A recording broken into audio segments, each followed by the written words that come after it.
Hi, Christina here. If you are one of my friends and found this from my social media, welcome to some gross pictures. If you're one of my students, hi, what are you doing here? I warned you. You're welcome to watch, though. Everyone is welcome. Okay, so to give you some background, I started making screencasts of my anatomy and physiology lectures. And I do love anatomy and physiology a bunch, but my other love is pathology, and another other love is music that's mostly about gross stuff and death and mostly comprised of riffs and shouting.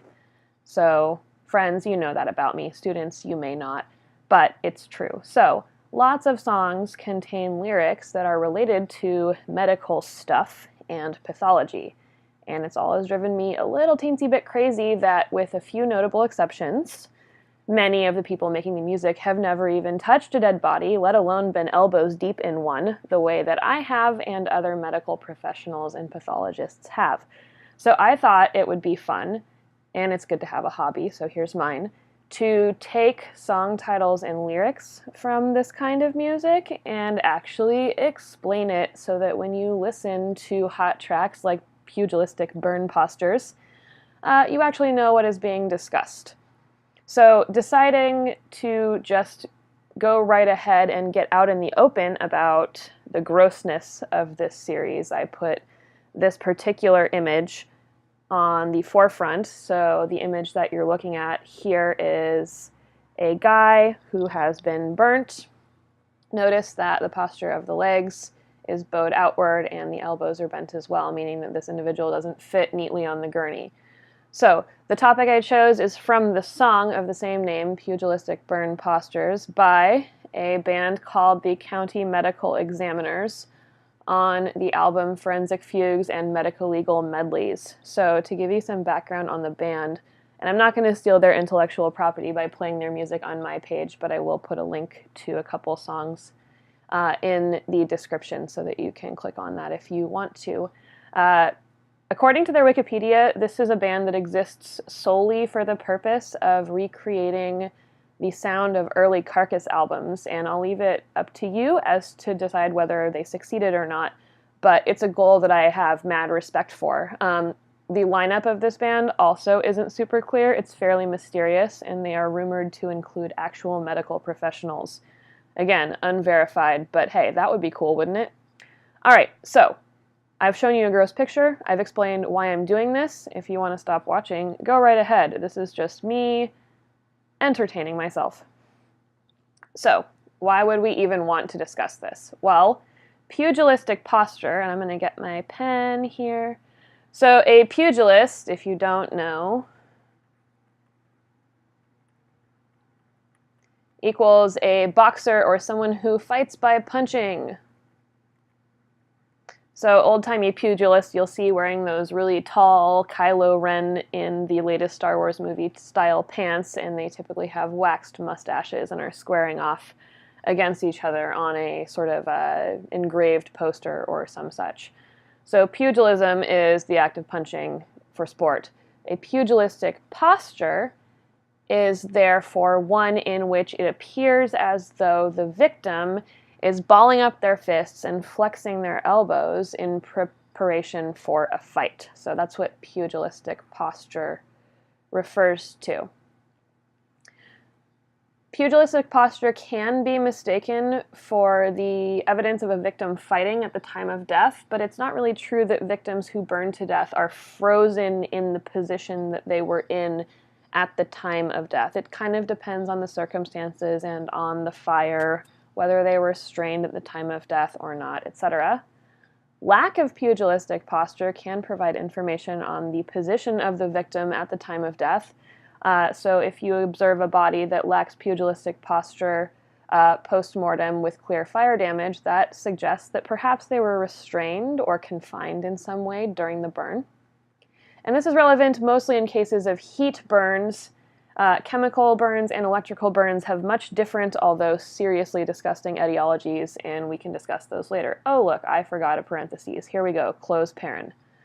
Also, Pompeii, if you're not familiar, was a city that was subjected to a eruption of Mount Vesuvius, and it claimed the lives of many, many people.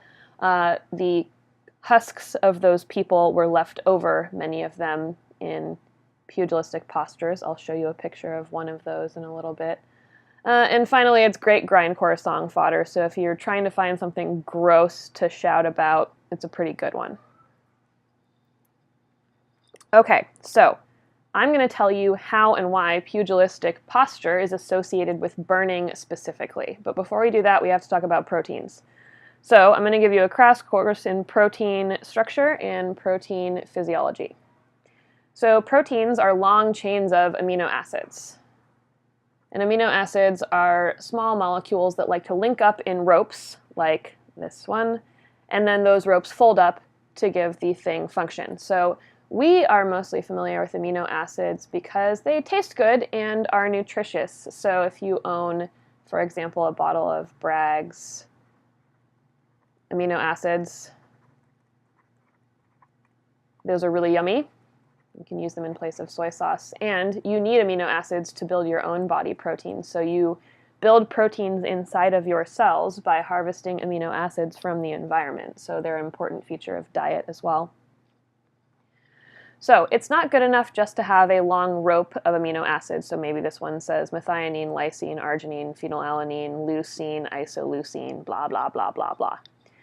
You have to fold it up in a particular configuration, and the way that it's folded confers function on it. So structure equals function, we like to say in biology. So also, like proteins have like folding patterns. So what I mean is, for example, myosin, one of the major structural proteins of muscle, if I were to hand you two myosins and ask you to distinguish between them, structurally you'd be unable to. They are folded identically and they have an identical amino acid sequence. So you can't substitute one fold for another or one amino acid sequence for another. That results in a different protein. If you unfold a protein, so we take it from its functional, there we go, that one works, functional state to a non-functional one, we are said to have denatured it. Denatured. This one. So if you unfold it, you preclude its ability for it to perform whatever function it performs. Now note, you are not breaking bonds between the amino acids in the chain, you are just unfolding the rope. So things that can perform denaturation are extremes of pH, so very basic, or caustic, or very acidic.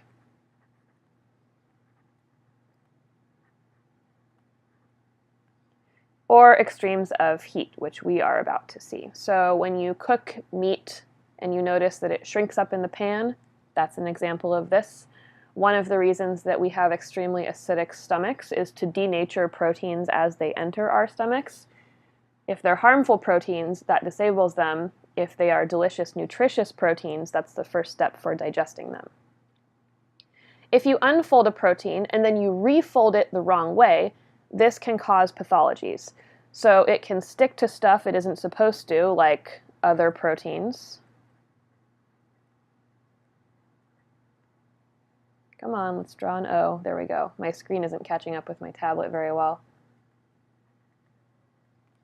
Or they can form amyloid plaques. So amyloid plaques are plaques of misfolded proteins that build up.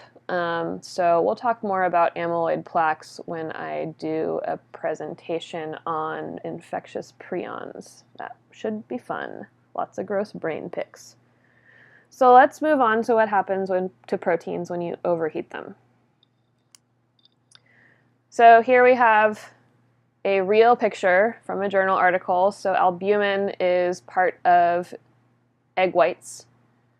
Native albumin takes this shape, so we've arbitrarily illustrated it as being foldy in this manner. If you denature it, that's the middle stage, so you're using heat to denature or unfold the protein, and if you continue to heat it, you catalyze the formation of covalent bonds, so the sharing of electron, between sulfurs in the chain, so some amino acids have sulfurs as part of their chemistry, And sulfurs like to link with each other, forming something called a disulfide bridge. Let me go grab the pen and I will write that down. Disulfide bridge. So where you once had an organized functional protein, in the case of albumin, it tends to be a protein that carries things in solution. Now you have sort of a disorganized wad of amino acids, and you can prove to yourself that this physically changes the protein just by looking at a cooked egg. So this is much different from the way it was when you put it in the pan. This process also causes tissue to contract or shorten. So I mentioned earlier, if you've ever cooked meat, you'll notice that volume-wise, it shrinks up in the pan. That's not only due to water loss, it's also due to this process. So that is the reason why muscles and tendons are pulled into pugilistic postures in decedents that have suffered fire damage. So let's talk about tendons. So tendons attach muscle to bone. So let's write that down.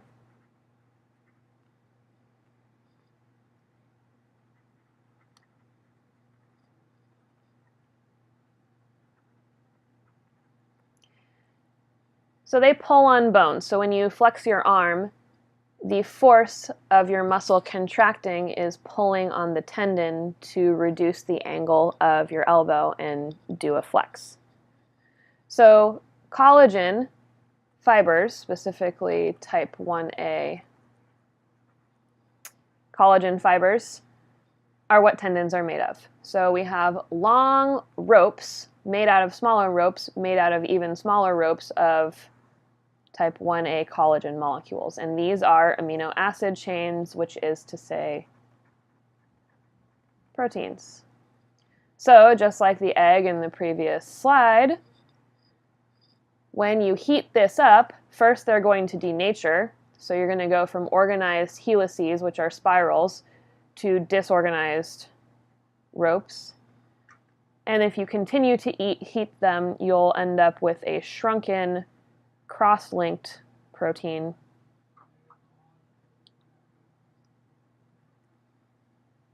where there used to be a nice organized helix, like so. So the net result is you get a reduction in length, which causes the tissue to contract. And I just realized I missed the T in attach. Oh well, whatever. All right, so I said that tendons attach muscles to bones, but what about the muscles themselves? So what you're seeing in this picture, this is a scanning electron micrograph, SEM, which is a way to take pictures of really tiny things, of the inside of a skeletal muscle. And these little guys are called sarcomeres. So these are ordered arrangements of specific proteins that repeat across a skeletal muscle. If you want to know more about skeletal muscle, there's another video up on my channel that explains a lot more about this stuff, so you can go check that out. Really what you need to know is that myosin is a protein, so is actin, and actually, so is the rest of this stuff, in large part. So these obey the same rules of denaturation and subsequent cross-linking and contraction as collagen does, or any protein when you superheat it.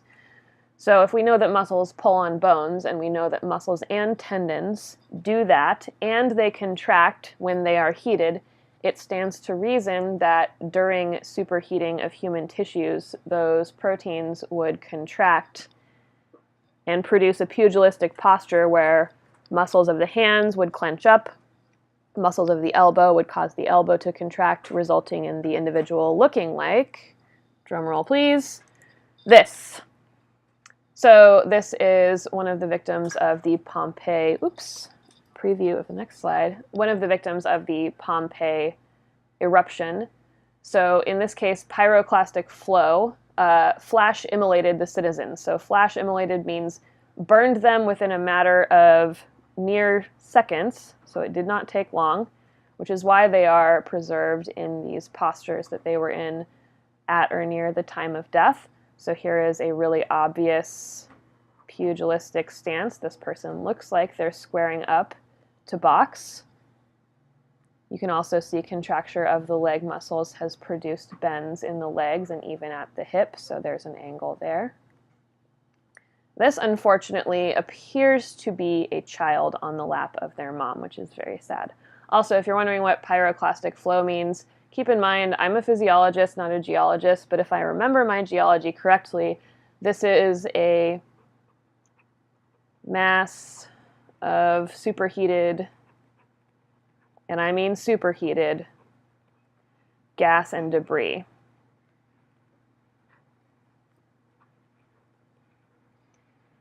That flows extremely quickly down a mountain during eruptions. So another question that this sort of begs, and the one that I accidentally pre-answered by inadvertently advancing the slide, is how can you tell if somebody was alive or if they were dead at the time that they were burned? So lots of times people trying to cover up murders will attempt to burn a body to get rid of it. We've seen it in literature and in movies and in TV all the time.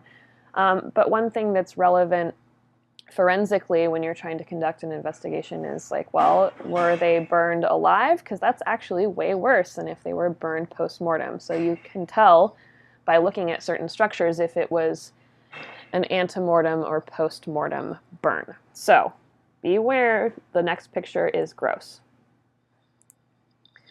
So how can you tell if someone was alive or dead during the fire? Well, you check for soot in the airway. So this is a light micrograph of the trachea, and what you can see is there's lots and lots of black particulate matter in the lumen, which is the hole in the trachea. This is a tongue, so I'll label this picture so we know what we're looking at. This is a tongue. And here we have a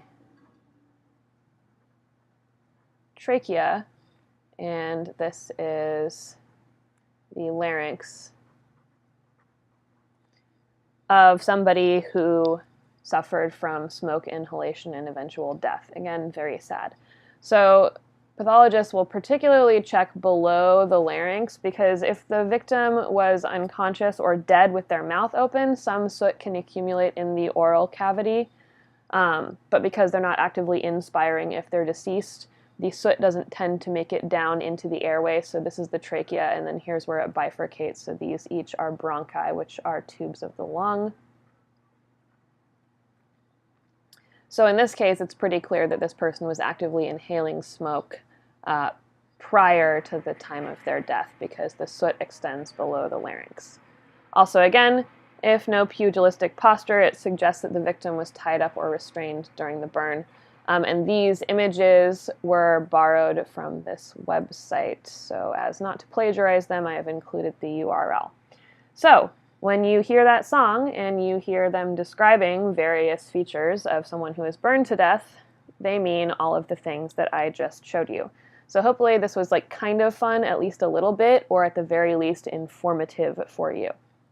All right, stay tuned for the next one. Bye.